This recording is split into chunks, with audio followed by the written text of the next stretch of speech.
Alright, assalamu alaikum everyone, and welcome back to Pepe video update today. It's time we check the monthly time frame because in less than 24 hours you're about to open up a new month, the month of October. So Octobers are very good, Historically in crypto, Septembers are not very good, but October, wow, just wow. I mean, there's a lot of things about October to love. The weather changes in real life.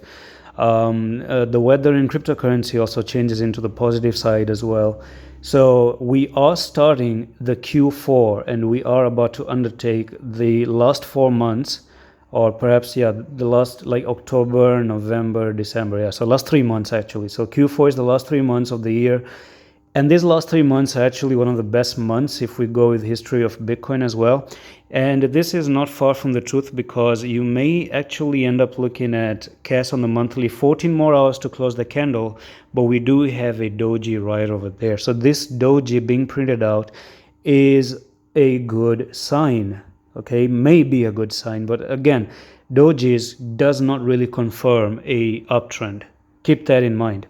Dojis do not confirm an uptrend, but it's always a good idea because the highest chances are you're going to have a green candle in October. Now the reason being is that, you see, when you make a doji, especially after you have had 2 straight months of red candle, which was July and August, and now September ended up being like a doji. So whenever you have a downtrend and a doji appears after a downtrend, you are likely to reverse to the upside because dojis are decisive, and that means that after a downtrend you may have a decision to go back to the upside, if it makes any sense. Now back into the weekly, and you can see the weekly, we have 1 day, 14 hours. Today is Saturday, tomorrow is going to be Sunday, and you are slowly but surely you're trying to make almost a very nice good candle. So if, for example, in 1 day and 14 hours you push to the upside, you're going to have something known as a bullish ladder bottom. Okay, so 1, 2, 3 candle, 1 doji in the middle, and let's say you have a technical target, by the way, to come up to 8617, as I told you yesterday.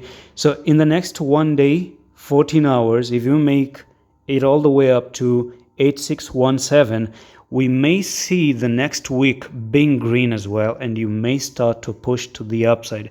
But it's a little bit tricky because this in here, you still have to get above 9,000 to continue higher. Now this is going to be a little bit confusing, but I'm going to take a confusion away. You see, you had if I go back into the 4-hour time frame, I'm going to show you this, and so here we go, and that's the 4-hour time frame. You have 1 touch here, a move up, 1 touch there, and a move up. Now unfortunately you came down and you lost it right there. Okay, you were holding it momentarily. Instead of pushing up, you started to go to the downside, isn't it?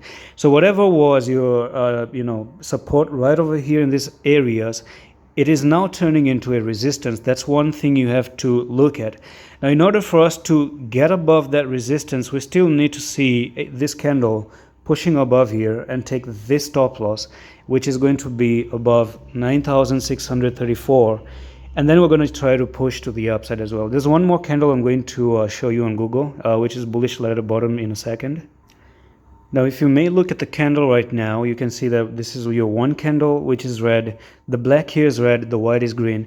So the black candle is red candle, the second red candle, the third red candle, followed by an inverted hammer right there.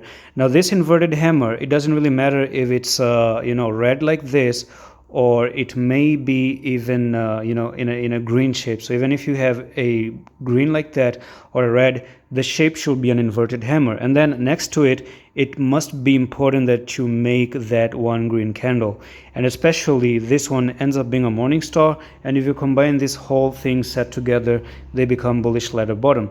So let's go back into the chart, and I want to show you that 1 weekly time frame, and this is exactly what you're having right now. Okay, so if you look at it, that's your first red candle, second red candle, third red candle, that doji right there, and you have 1 day, 14 hours to close this candle up here. But the problem is that even though you may have something like this, you are still underneath a resistance right there, and according to candlestick rules, You may not have too much luck whenever you make a bullish candle right next to a resistance. I'm going to repeat that. This is a bullish candle combined, but you are making it at the resistance. This is not good. It may not play out. Now, this could have been more sensible and logical if you made one candle, red candle right there. I'm just going to take the red candle at the moment. And if all this thing was made above here, above, like this shouldn't have been the resistance. Instead, it should have been a support. So one red candle, second red candle, third red candle, touch the doji in the middle, and one green candle like this here. This would make more sense to go to the upside. But this one, I do have a little bit of doubts, because again, you are making it next to the resistance. So if anyway you see the prices coming above 9,000 in the next one day, and you close above 9,000 and maybe 9,200 or 9,600, boom, you've pushed above the resistance and you're good to go to the upside. So let's see what happens. That's exactly what you have to see. And that's it. I'm going to see you the next one. Allah Hafiz.